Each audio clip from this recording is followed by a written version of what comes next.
नमस्कार मेरे प्रिय विद्यार्थियों, मैं सुबोध पांडे आज मैं पुनः आपकी सेवा में उपस्थित हुआ हूं एक नई कविता को लेकर। जी हां, कुछ भी कहने से पहले मैं सबसे पहले आपका इस एजुकेशनल चैनल में हार्दिक स्वागत करता हूं। आज मैं आपके समक्ष रीतिकाल के सर्वाधिक लोकप्रिय कवि बिहारी लाल जी के कुछ प्रसिद्ध दोहों को लेकर उपस्थित हुआ हूं। कुछ भी प्रस्तुत करने से पहले मैं आपको यह याद दिला दूं कि मैं आपके समक्ष रीतिकाल के महान कवि बिहारी लाल जी के कुछ प्रसिद्ध दोहों के वाचन के साथ साथ शब्दार्थ सहित सप्रसंग अर्थ या भावार्थ या आशय पर कई वीडियो बनाकर प्रस्तुत करना चाहता हूं। प्रथम भाग में यानी पार्ट 1 में मैंने केवल रीतिकाल के महान कवि बिहारी लाल जी का सामान्य परिचय देने का प्रयास किया है। विद्यार्थियों से अनुरोध है कि आवश्यकता महसूस होने पर कवि बिहारी लाल जी का सामान्य परिचय मेरे प्रथम वीडियो से प्राप्त कर सकते हैं। साथ ही साथ विद्यार्थियों से यह भी अनुरोध है कि आवश्यकता महसूस होने पर मेरे प्रत्येक वीडियो पर प्रत्येक दोहा का शब्दार्थ सहित सप्रसंग अर्थ या भावार्थ या आशय का स्क्रीनशॉट ले सकते हैं या पॉज कर लिख सकते हैं। साथ ही साथ मेरे वीडियो को अच्छी तरह देख सकते हैं और देखकर समझने का भी प्रयास कर सकते हैं। तो आइए अब मैं आपके समक्ष रीतिकाल के महान कवि बिहारी लाल जी के कुछ प्रसिद्ध दोहों के वाचन के साथ साथ शब्दार्थ सहित सप्रसंग अर्थ या भावार्थ या आशय को बारी बारी कर आपके समक्ष प्रस्तुत करने का प्रयास करता हूं। ध्यान देकर सुनने का प्रयास कीजिएगा। पहला दोहा ध्यान देकर सुनिएगा।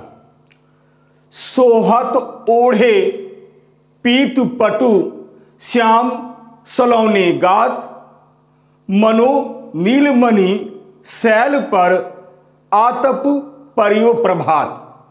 बड़ा ही अच्छा दोहा है। आइए सबसे पहले प्रस्तुत दोहा में जो कठिन शब्द उभर कर आए हुए हैं उसके अर्थ को मैं आपके समक्ष प्रस्तुत करने का प्रयास करता हूं। शब्दार्थ सोहत यानी अच्छा लगता है या सुशोभित होता है। ओढ़े ओढ़ा हुआ या पहना हुआ। पीतु पीला। पटु वस्त्र। श्याम सांवला या श्री कृष्ण। सलौने सुंदर। गात शरीर। मनो मान लिया जाए या मानो। नीलमणि शैल नीला मणि नामक एक चमकदार पर्वत। आतप धूप। परियो पड़ा हो। आइए अब मैं संदर्भ आपके समक्ष प्रस्तुत करता हूं। प्रस्तुत पंक्तियां हमारी पाठ्य पुस्तक के बिहारी के दोहे नामक पाठ से ली गई है। इसके कवि रीतिकाल के रीतिबद्ध काव्यधारा के महान कवि बिहारी लाल जी हैं। प्रसंग प्रस्तुत दोहा में नायिका को नायक की ओर आकृष्ट करने के लिए उसकी एक सखी उससे नायक की शोभा का वर्णन कर रही है। दूसरा प्रसंग देखिए। प्रस्तुत दोहा में एक सखी दूसरी सखी से श्री कृष्ण के अपूर्व सौंदर्य का वर्णन कर रही है। एक और प्रसंग भी हो सकता है।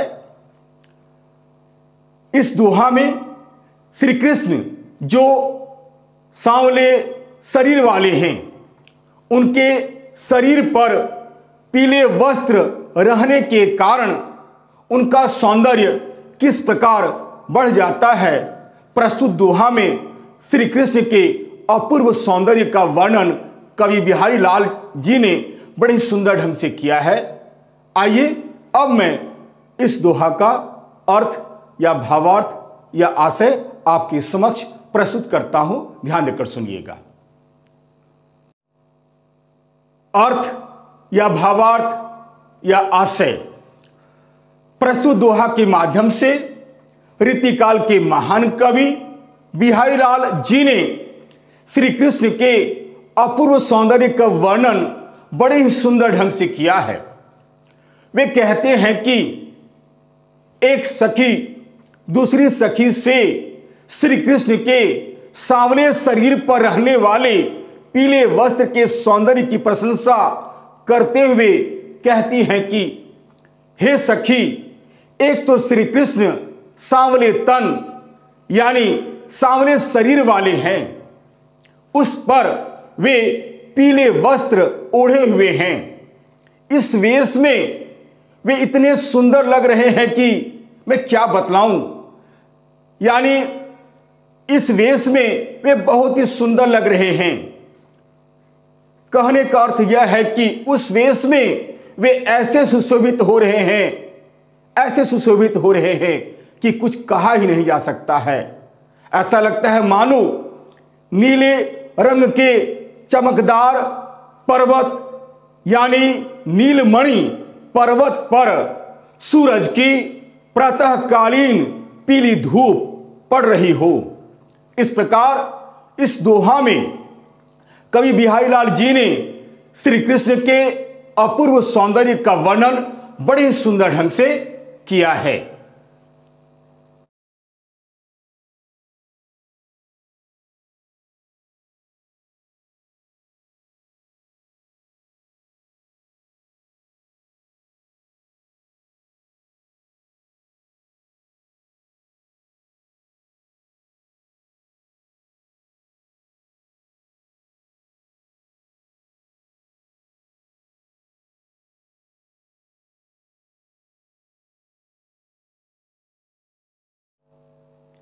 दूसरा दोहा। कहलाने एकत बसत अहि मयूर मृग बाघ, जगतु तपोवन सौ कियो दीरघ दाघ निदाघ। बड़ा ही अच्छा दोहा है। सबसे पहले प्रस्तुत दोहा में जो कठिन शब्द उभर कर आए हुए हैं उसके अर्थ को मैं आपके समक्ष प्रस्तुत करता हूं, ध्यान देकर सुनिएगा। शब्दार्थ। कहलाने यानी गर्मी से व्याकुल होकर, एकत्र या इकट्ठा होकर, बसत बसते हैं या रहते हैं, अहि सांप, मयूर मोर, मृग हिरण, बाघ शेर, जगतु संसार को, तपोवन वह वन जहां तपस्वी आदि रहते हैं, सौ सा या के समान, दीर्घ दाघ यानी भयंकर गर्मी या प्रचंड ताप, निदाघ गर्मी का मौसम या ग्रीष्म ऋतु। आइए अब मैं इस दोहा का जो प्रसंग है इसे मैं आपके समक्ष प्रस्तुत करने का प्रयास करता हूं। प्रसंग। प्रस्तुत दोहा में कवि बिहारी लाल जी ने ग्रीष्म ऋतु में पड़ने वाली भयंकर गर्मी का वर्णन करते हुए जंगल में रहने वाले जीव जंतुओं की दुर्दशा का बड़ा ही मार्मिक व स्वाभाविक चित्रण किया है। इस दोहा में कवि ने प्रकृति का भी बड़ा ही सुंदर चित्रण वर्णन किया है। आइए अब मैं प्रस्तुत दोहा के अर्थ या भावार्थ या आशय को आपके समक्ष प्रस्तुत करने का प्रयास करता हूं, ध्यान देकर सुनिएगा। अर्थ या भावार्थ या आशय। कवि बिहारी लाल जी ने प्रस्तुत दोहा के माध्यम से हमें यह बतलाने का प्रयास किया है कि कई बार ऐसा समय आ जाता है जब असंभव भी संभव लगने लगता है। ग्रीष्म ऋतु में बहुत अधिक गर्मी पड़ती है, चारों तरफ लू चलती है, यह हम सभी जानते हैं। हम सब बेचैन हो उठते हैं। कवि का मानना है कि ग्रीष्म ऋतु में पड़ने वाली भयंकर गर्मी से समूची धरती लगभग तपोवन के समान हो जाता है। कहने का अर्थ यह है कि ग्रीष्म ऋतु में पड़ने वाली भयंकर गर्मी सारी धरती को तपोवन के समान बना देता है। ऐसी स्थिति में जंगल में रहने वाले सभी जीव जंतु अपने स्वाभाविक वैर भाव या शत्रुता को भूल जाते हैं और एक ही जगह इकट्ठे होकर अपनी थकान दूर करते हैं। कहने का अर्थ यह है कि ग्रीष्म ऋतु में गर्मी का इतना भयंकर प्रभाव पड़ता है कि परस्पर शत्रु भाव रखने वाले सांप और मोर तथा हिरण और बाघ साथ साथ निवास करने लगते हैं। आप सब भली भांति जानते हैं कि सांप और मोर एक दूसरे के शत्रु होते हैं। मोर सांप को देखते ही मार डालता है, ठीक उसी प्रकार मृग और बाघ एक दूसरे के शत्रु होते हैं।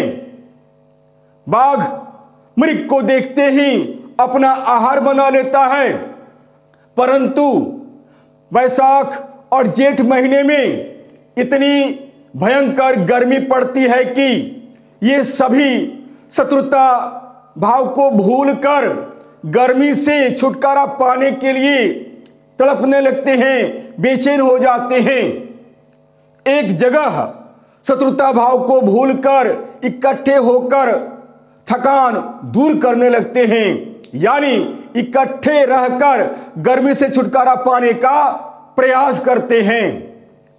वस्तुतः यह सब देखकर ऐसा लगता है मानो ग्रीष्म ऋतु की प्रचंड गर्मी ने इस संसार को तपोवन जैसा बना दिया है, जहां पर राग द्वेष की भावनाएं लगभग लुप्त हो गई है। तपोवन में ही ऐसी मित्रता संभव है। तपोवन की यही विशेषता है। इस प्रकार प्रस्तुत दोहा में रीतिकाल के महान कवि बिहारी लाल जी ने ग्रीष्म ऋतु में पड़ने वाली गर्मी का वर्णन तो किया ही है, इसके साथ ही साथ जंगल में रहने वाले भिन्न भिन्न प्रकार के जीव जंतु किस प्रकार अपने स्वाभाविक वैर भाव या शत्रुता को भूलकर एक ही जगह रहने के लिए बाध्य हो जाते हैं। इस प्रकार प्रस्तुत कविता में तपोवन की विशेषता को भी बताने का प्रयास किया है और किस प्रकार जंगल में असंभव भी संभव लगने लगता है, इसे भी कवि ने बड़े सुंदर ढंग से उजागर किया है।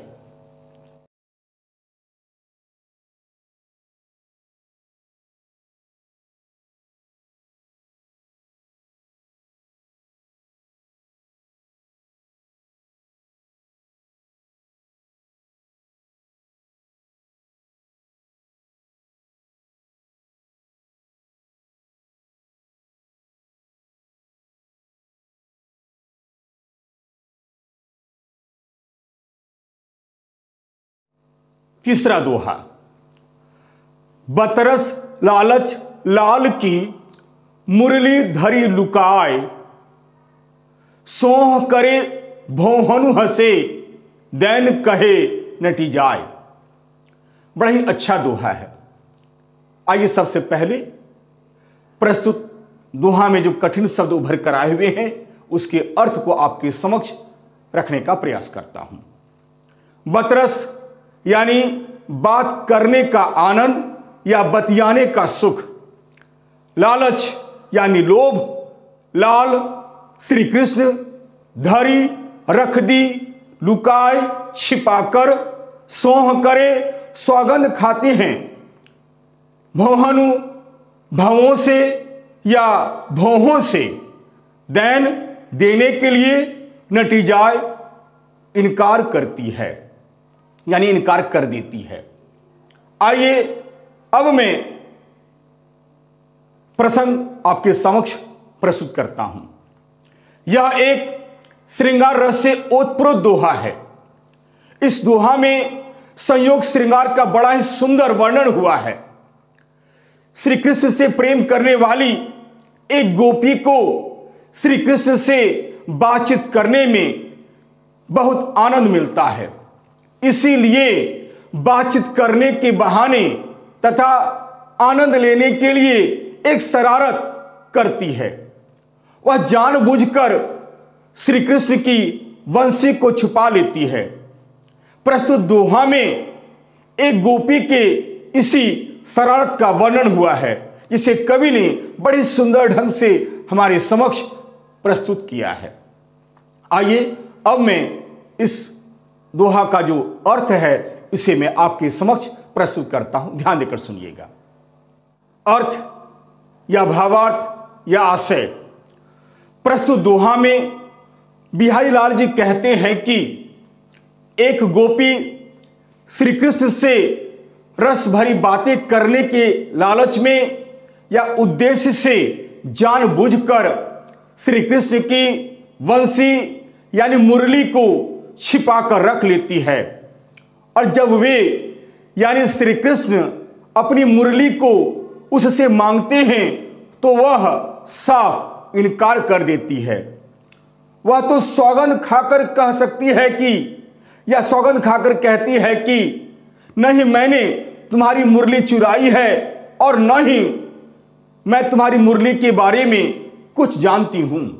इस प्रकार जब श्री कृष्ण को उनकी इस बात का विश्वास हो जाता है कि उसने सचमुच उनकी मुरली नहीं चुराई है, तब वह भौहों में हंस देती है, जिससे श्री कृष्ण को पहले वाला वह विश्वास समाप्त हो जाता है कि गोपी ने न तो मेरी मुरली चुराई है और न ही मेरी मुरली के बारे में कुछ जानती है।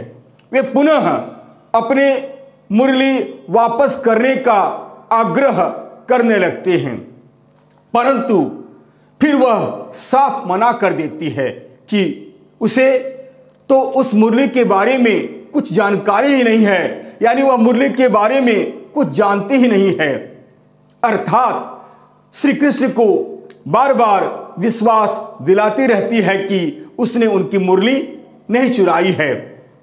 श्री कृष्ण से प्रेम करने वाली गोपी को इस प्रकार बातचीत करने में बहुत आनंद मिलता है। इस प्रकार प्रस्तुत दोहा में एक गोपी की शरारत का बड़ा सुंदर वर्णन कवि बिहारी लाल जी ने इस दोहा में किया है।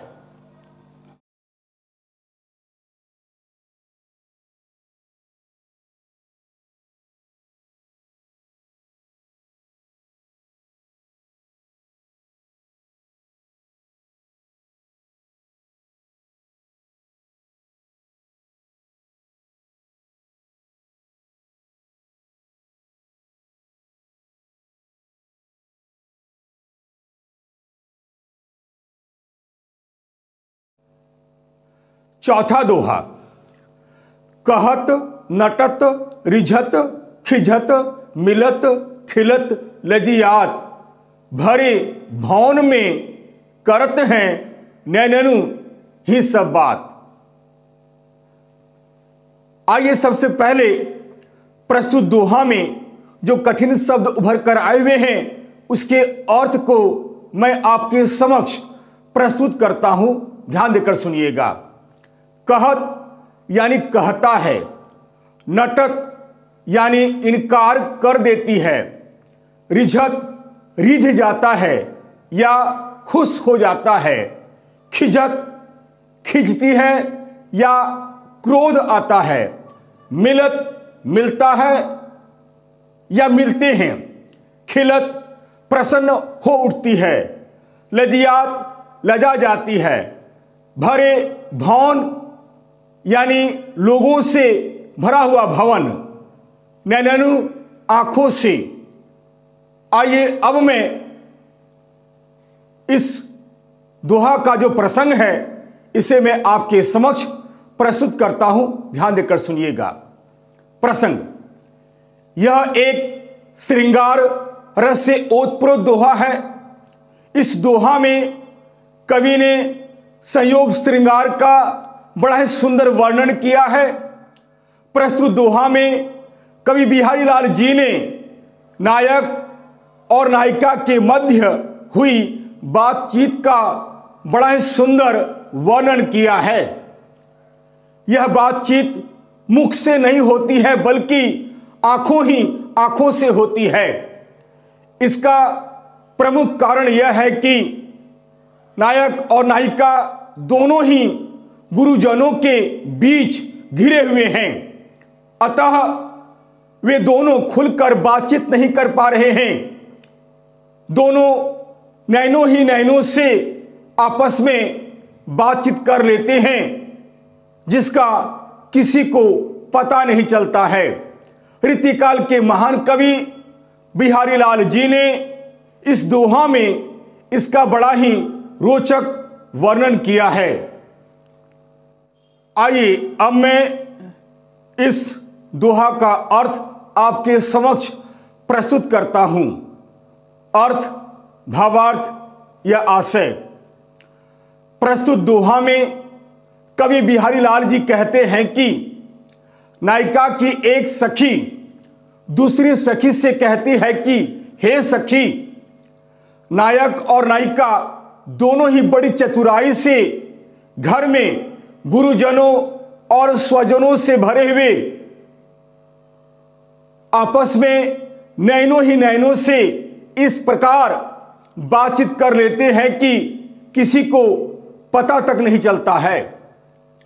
पहले तो नायक नैनों के इशारे से नायिका से रति क्रीड़ा का प्रस्ताव रखता है, अर्थात प्रेम क्रीड़ा के लिए संकेत करता है, जिसे समझकर नायिका स्पष्टतः मना कर देती है।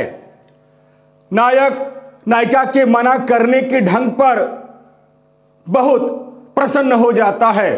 कहने का अर्थ यह है कि नायिका के मना करने का ढंग कुछ ऐसा आकर्षक होता है कि नायक उस पर रीझ उठता है। नायक के इस व्यवहार को देखकर नायिका खिंच उठती है। अंततः दोनों के नयन मिलते हैं और एक दूसरे के स्वीकृति का आदान प्रदान कर लेते हैं या हो जाता है।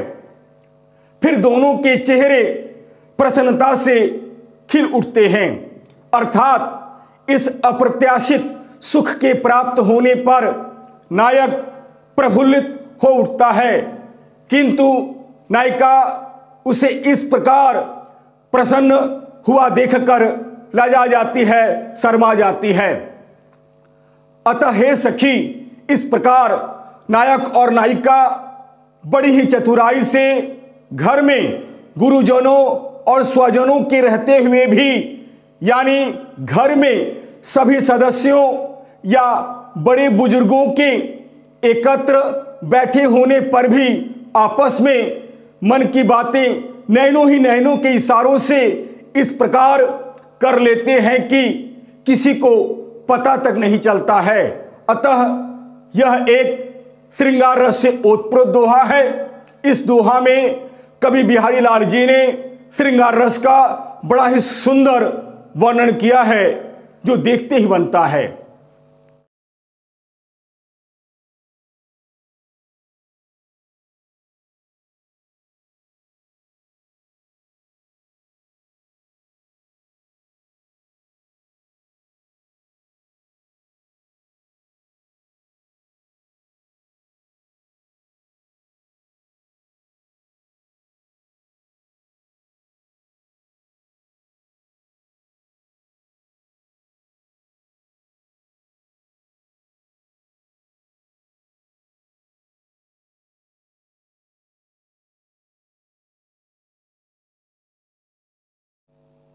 आइए अब मैं पांचवा दोहा आपके समक्ष प्रस्तुत करता हूं। बैठी रही अति सघन बन, पैठी सदन तन माह, देखी दोपहरी जेठ की छाहूं चाहती छाह। बड़ा ही अच्छा दोहा है। आइए सबसे पहले प्रस्तुत दोहा में जो कठिन शब्द उभर कर आए हुए हैं उसके अर्थ को मैं आपके समक्ष स्क्रीन पर प्रस्तुत करता हूं, साथ साथ मैं बतलाता भी हूं। अति यानी बहुत, सघन यानी घना, वन जंगल, पैठी प्रवेश करके, सदन तन भवन के तन के भीतर, माह अंदर या भीतर, जेठ गर्मी का महीना यानी ज्येष्ठ महीना, छाहों छावी, चाहती चाहती है। आइए अब प्रसंग आपके समक्ष प्रस्तुत करता हूं। प्रस्तुत दोहा में कवि बिहारी लाल जी ने जेठ माह की दोपहरी में पड़ने वाली गर्मी की प्रचंडता का वर्णन बड़े ही सुंदर ढंग से हमारे समक्ष प्रस्तुत किया है। प्रस्तुत दोहा में नायिका जेठ माह की दोपहरी में पड़ने वाली गर्मी की प्रचंडता को देखकर नायक को अपने ही घर में रुकने के लिए प्रार्थना करती है। आइए अब मैं प्रस्तुत दोहा के अर्थ या भावार्थ या आशय को आपके समक्ष प्रस्तुत करता हूं। ध्यान देकर सुनिएगा। अर्थ या भावार्थ या आशय। प्रस्तुत दोहा के माध्यम से रीतिकाल के महान कवि बिहारी लाल जी ने जेठ महीने में पड़ने वाली गर्मी की प्रचंडता का वर्णन बड़े सुंदर ढंग से किया है। इस दोहा में नायिका जेठ माह की दोपहरी में पड़ने वाली गर्मी की प्रचंडता को दिखलाकर नायक को अपने घर में रुकने के लिए प्रार्थना करती है। कवि कहते हैं कि जेठ माह की दोपहरी में बड़ी प्रचंड गर्मी पड़ती है। इस माह में विशेषकर दोपहर के समय जब सूर्य सिर के ऊपर आ जाता है तो पेड़ों की छाया केवल उन्हीं के नीचे सिमट कर रह जाती है तथा घर की छाया भी दीवारों से बाहर नहीं निकल पाती है। यानी यह सब देखकर ऐसा लगता है मानो छाया भी गर्मी की प्रचंडता को देखकर कहीं अत्यंत घने जंगलों में जाकर छिपकर बैठ गई है। कहने का अर्थ यह है कि गर्मी से बचने के लिए वह भी घर रूपी शरीर के अंदर प्रवेश कर गई है। मानो सामने जेठ माह की गर्मी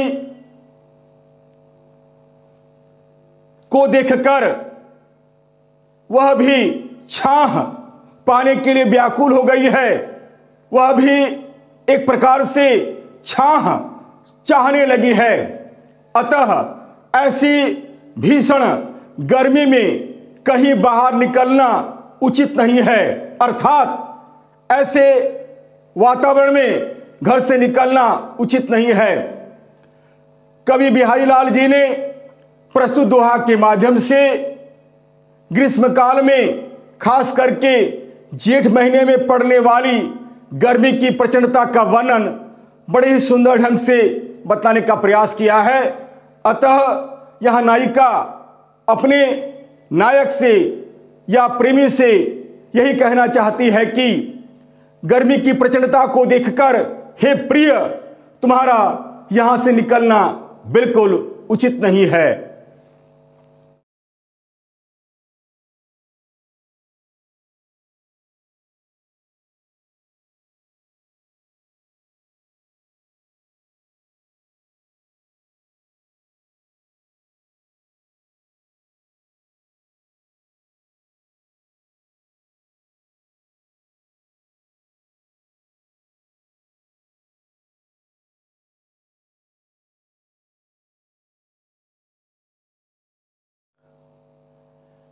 यदि यह वीडियो आपको अच्छा लगता है तो इसे लाइक अवश्य करें। अपने सगे संबंधियों के बीच भी इसे शेयर अवश्य करें। और हाँ, चलते चलते मेरे इस चैनल को सब्सक्राइब करना बिल्कुल नहीं भूलें। याद रखिएगा, मेरा यह चैनल पूरी तरह से एक एजुकेशनल चैनल है। मैंने इस चैनल का निर्माण विद्यार्थियों के हित को ध्यान में रखकर ही किया है। अतः लाइक, शेयर और सब्सक्राइब करना बिल्कुल नहीं भूलिएगा।